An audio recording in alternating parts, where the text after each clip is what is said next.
नमस्कार। प्रादेशिक समाचार के साथ मैं पूनम किरकेट्टा।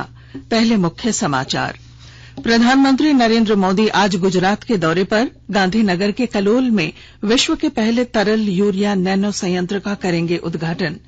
राज्य के सरकारी स्कूलों में 6 से 15 जून तक होंगी वार्षिक परीक्षाएं। 2 यूनिटों में एक साथ होगी पहले और दूसरे टर्म की परीक्षा। त्रिस्तरीय पंचायत चुनाव के मतदान के बाद सभी जिलों में वज्रगृह सील। 31 मई को होगी तीसरे और चौथे चरण के वोटों की गिनती। राज्य के कई हिस्सों में पिछले 24 घंटों के दौरान हुई बारिश। कई जिलों में आज और कल वज्रपात और बारिश को लेकर येलो अलर्ट। और एशिया कप हॉकी प्रतियोगिता के सुपर 4 के पहले मैच में आज जापान से होगा भारत का मुकाबला। और अब समाचार विस्तार से। प्रधानमंत्री नरेंद्र मोदी आज गुजरात के दौरे पर हैं। श्री मोदी अब से थोड़ी देर पहले राजकोट के अटकोट में नवनिर्मित मातुश्री केडीपी मल्टी स्पेशलिटी अस्पताल का उन्होंने उद्घाटन किया। प्रधानमंत्री शाम 4 बजे गांधीनगर के महात्मा मंदिर में सहकार से समृद्धि विषय पर विभिन्न सहकारिता संस्थानों के प्रतिनिधियों के सेमिनार को संबोधित करेंगे। वहीं कलोल में विश्व के पहले भारतीय कृषक उर्वरक सहकारिता लिमिटेड इफको के तरल यूरिया नैनो संयंत्र का उद्घाटन भी करेंगे। राज्य में तरल यूरिया नैनो संयंत्र 175 करोड़ रुपए की लागत से बनाया गया है। इसका लक्ष्य उत्पादकता बढ़ाने के लिए किसानों को साधन उपलब्ध कराना और उनकी आय में वृद्धि करने में मदद करना है। संयंत्र से हर रोज 500 मिलीलीटर के करीब 1.5 लाख तरल यूरिया बोतलों का उत्पादन किया जाएगा। प्रधानमंत्री नरेंद्र मोदी कल सुबह 11 बजे आकाशवाणी से मन की बात कार्यक्रम में अपने विचार साझा करेंगे। यह इस मासिक कार्यक्रम की 89वीं कड़ी होगी। इस कार्यक्रम का आकाशवाणी और दूरदर्शन के सभी चैनलों से प्रसारण किया जाएगा। यह प्रसारण आकाशवाणी समाचार की website, news on AIR mobile app, Akashvani, Doordarshan, प्रधानमंत्री कार्यालय तथा सूचना और प्रसारण मंत्रालय के यूट्यूब चैनलों पर भी उपलब्ध होगा। प्रधानमंत्री ने पिछले महीने की मन की बात कार्यक्रम के आधार पर एक पुस्तिका भी साझा की है, जिसमें कार्यक्रम से जुड़े कई रोचक आलेखों का समावेश किया गया है। राज्य के सरकारी और सहायता प्राप्त स्कूलों में वार्षिक परीक्षा 6 से 15 जून तक होगी। स्कूली शिक्षा एवं साक्षरता विभाग ने कल परीक्षा का विस्तृत कार्यक्रम जारी किया। यह परीक्षा मैट्रिक और इंटरमीडिएट की परीक्षा की तरह पहले तथा दूसरे टर्म के लिए एक साथ 2 यूनिटों में ली जाएगी। कक्षा 3 से 7 की परीक्षा लिखित होगी, जबकि पहली और दूसरी कक्षा के बच्चों की मौखिक परीक्षा ली जाएगी। पहली और दूसरी कक्षा के बच्चों को मौखिक जवाब क्षेत्रीय भाषाओं में देने की छूट होगी। पहली यूनिट की परीक्षा में 40 अंकों के वस्तुनिष्ठ बहुवैकल्पिक प्रश्न पूछे जाएंगे। इसी तरह दूसरी यूनिट की परीक्षा में भी इतने ही अंकों के विषयनिष्ठ प्रश्न पूछे जाएंगे। विद्यार्थियों को 20 अंक आंतरिक मूल्यांकन के आधार पर मिलेंगे। वार्षिक परीक्षा का परिणाम सभी प्राप्तांकों को जोड़कर घोषित किया जाएगा। वार्षिक परीक्षा का मूल्यांकन कार्य संकुल स्तर पर किया जाएगा। इसमें एक संकुल के अंतर्गत आने वाले सभी विद्यार्थियों की उत्तर पुस्तिकाओं की जांच दूसरे नजदीकी संकुल में किया जाएगा। रिजल्ट 30 जून तक अनिवार्य रूप से जारी कर दिया जाएगा।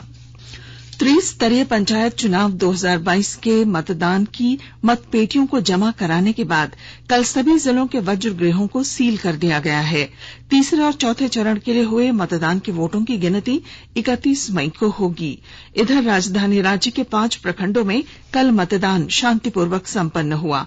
मतदान के बाद बैलेट बॉक्स की प्राप्ति पंडरा स्थित स्ट्रांग रूम में की गई है। उधर हजारीबाग जिले में चुनाव शांतिपूर्ण संपन्न होने के बाद जिला निर्वाचन पदाधिकारी सह उपायुक्त नैंसी सहाय ने मतदान में लगाए गए अधिकारियों कर्मियों के प्रति आभार जताया। श्रीमती सहाय ने बताया कि मतदान के बाद सभी कर्मी सुरक्षित वापस लौट आए हैं। गढ़वा जिले के कई इलाकों में उग्रवादियों द्वारा पंचायत चुनाव के बहिष्कार की घोषणा के बावजूद प्रशासन की सतर्कता से जिले में शांतिपूर्वक मतदान संपन्न हुआ। विस्तृत ब्यौरा दे रहे हैं हमारे संवाददाता।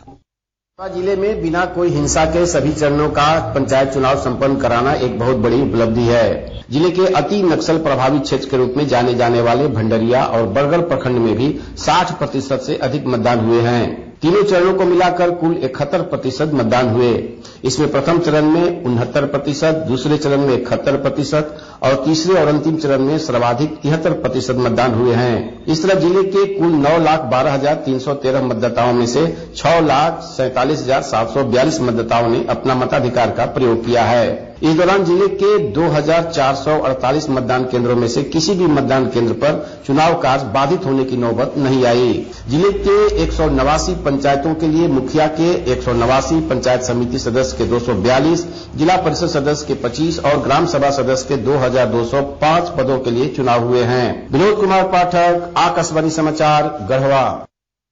राज्यसभा चुनाव को लेकर झारखंड में राजनीतिक सरगर्मी शुरू हो चुकी है। एक और हजारीबाग में जहां भाजपा प्रदेश कार्य समिति की आज बैठक हो रही है, वहीं दूसरी ओर राजधानी रांची में झामुमो विधायक दल की बैठक भी चल रही है। बताया जा रहा है कि दोनों पार्टियों की बैठकों में राज्यसभा के लिए उम्मीदवार के नामों की घोषणा की जा सकती है। एक और भाजपा की बैठक में झारखंड के साथ ही कई राष्ट्रीय स्तर के नेता और कार्यकर्ता शामिल हो रहे हैं। वहीं दूसरी ओर झामुमो की बैठक की अध्यक्षता पार्टी प्रमुख शिबू सोरेन कर रहे हैं। केंद्र सरकार की राष्ट्रीय उपलब्धि सर्वे नेस ने कहा है कि झारखंड की प्राथमिक कक्षा के बच्चे पढ़ने में राष्ट्रीय स्तर के बच्चों की तुलना में कमजोर हैं। वहीं कक्षा बढ़ने के साथ बच्चों की पढ़ाई बेहतर होती जाती है। कक्षा 8वीं और 10वीं के बच्चों की उपलब्धि राष्ट्रीय औसत के बराबर है। नेस की कल जारी रिपोर्ट में स्कूली शिक्षा में देश भर के राज्यों की तुलनात्मक स्थिति के बारे में बताया गया। इसके अनुसार कक्षा 3री और 5वीं में झारखंड के बच्चे राष्ट्रीय स्तर से पीछे हैं, जबकि कक्षा 3री और 5वीं में भाषा, गणित तथा विज्ञान तीनों विषय में राष्ट्रीय स्तर की तुलना में वे पीछे हैं। कक्षा 8वीं में भाषा को छोड़कर सभी विषयों में झारखंड के बच्चों का प्राप्तांक राष्ट्रीय औसत के बराबर है। कक्षा 10वीं में सामाजिक विज्ञान में राज्य के बच्चों का प्राप्तांक राष्ट्रीय औसत के बराबर है। वहीं गणित, विज्ञान और भाषा में मात्र 1 अंक कम है। नेस राष्ट्रीय उपलब्धि सर्वे परीक्षा भारत सरकार द्वारा ली जाती है। वर्ष 2021 की परीक्षा सीबीएसई द्वारा देश भर में ली गई थी। रिजल्ट के आधार पर देश में स्कूली बच्चों की पढ़ाई की स्थिति का आकलन किया जाता है। आकाशवाणी के ताजा तरीन समाचारों के लिए आप हमारी वेबसाइट newsonair.com पर लॉग ऑन कर सकते हैं। ताजा समाचार Twitter handle @AIR News Alerts और Facebook page all India radio news पर भी उपलब्ध है। आप प्रादेशिक समाचार एकांश के ट्विटर हैंडल @AIR News_Ranchi और फेसबुक, इंस्टाग्राम पेज तथा YouTube channel AIR News Ranchi पर भी हमारे बुलेटिन सुन सकते हैं। प्रादेशिक समाचार आप आकाशवाणी रांची से सुन रहे हैं। और अब पेश हैं कोरोना से बचाव के कुछ संदेश। कोविड-19 से बचाव और सुरक्षित रहने के 3 उपाय। मास्क लगाएं, 2 गज दूरी है जरूरी, सुरक्षित दूरी रखें, हाथ और मुंह साफ रखें।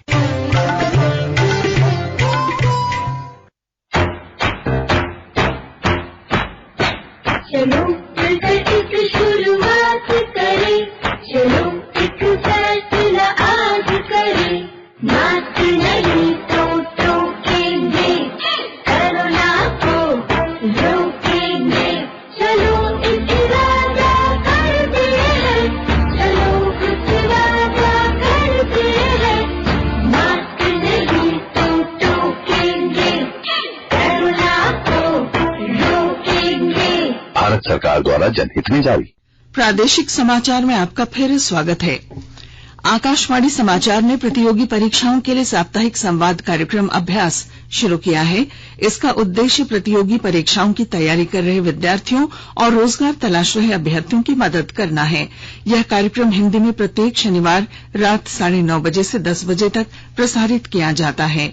कार्यक्रम के लिए प्रत्येक सप्ताह एक विषय का चयन किया जाता है। विद्यार्थी व्हाट्सएप या ईमेल के माध्यम से प्रश्न पूछ सकते हैं और अतिथि वक्ता या विशेषज्ञ इस विषय के बारे में प्रश्नों के उत्तर देते हैं।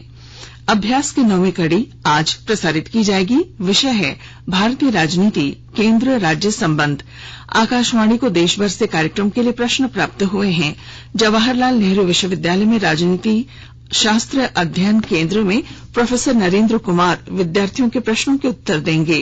अभ्यास की आज की कड़ी का प्रसारण रात 9:30 बजे 100.1 मेगाहर्ट्ज FM गोल्ड चैनल पर किया जाएगा।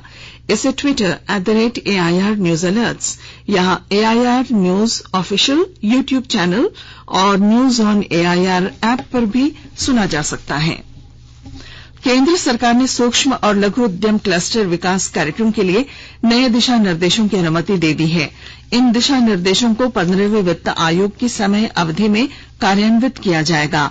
इसका उद्देश्य साझा सुविधा केंद्रों और बुनियादी विकास में हस्तक्षेप के माध्यम से सूक्ष्म और लघु उद्यमों की प्रतिस्पर्धा और उत्पादन बढ़ाना है। स्वर्ण रेखा प्रदूषण समीक्षा यात्रा के बाद कल शाम विधायक सरयू राय ने कहा कि जमशेदपुर के शहरी इलाके के बड़ौदा घाट तथा बेली बोधनवाला घाट का पानी अत्यंत प्रदूषित पाया गया है। उन्होंने कहा कि 2 मुहानी पांडे घाट, बारीडीह मीरापत, मोहरदा जलापूर्ति इंटकवेल के पास नदी जल का नमूना लिया गया। बिष्टुपुर आवासीय कार्यालय में मीडिया से बातचीत में विधायक सरयू राय ने कहा कि नदियों को self cleaning and self treatment के लिए स्थान नहीं मिल रहा है। विश्वविद्यालय अनुदान आयोग ने देश भर में सभी स्नातक पाठ्यक्रमों में दाखिले के लिए संयुक्त परीक्षा के लिए आवेदन जमा करने की अंतिम तिथि 31 मई तक बढ़ा दी है। यूजीसी के अध्यक्ष प्रोफेसर M जगदीश कुमार ने कहा कि यह निर्णय छात्रों से प्राप्त अनुरोध के बाद लिया गया है। पहले आवेदन जमा करने की अंतिम तिथि 22 मई थी। 3.5 घंटे की कंप्यूटर आधारित प्रवेश परीक्षा 2 पालियों में ली जाएगी। लातेहार के बरवाडीह रेलवे स्टेशन के पास आज सुबह शंटिंग के दौरान एक मालगाड़ी का इंजन बेपटरी हो गया।